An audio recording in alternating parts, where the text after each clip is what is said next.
Bir жылдын толукшуган жайы эле, дилдиреген июлдун айы эле, көгүлтүр кызыл гүлдү жумшак жука, көйнөгүң үлбүрөгөн шайы эле. Кучактасам буралып кылыктанып, көкүрөгүң моюнуң күн жыттанып, бир таман жолго эркелеп келе жаттык. Биздин максат бир тарап сыяктанып.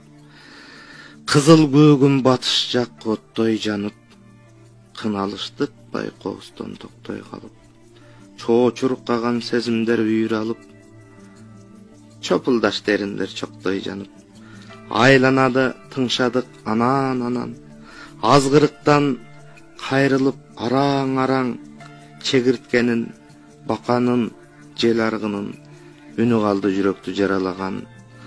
Асманда ай, жылуу кеч келе бердик, кадамдар жай, жол эрип, ойлор эрип, үн чыгарбай мен сага суроо берип, үн чыгарбай сен мага жооп берип.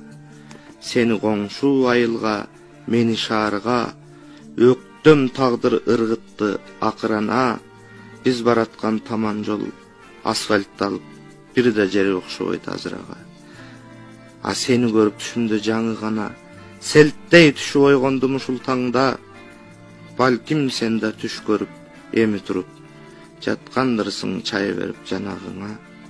А мен болсо зар болуп карааныңа, азыр жөнөйм шаардын чоң базарына, көгүш кызыл гүлү бар жумшак жука, көйнөк алып беремин аялыма.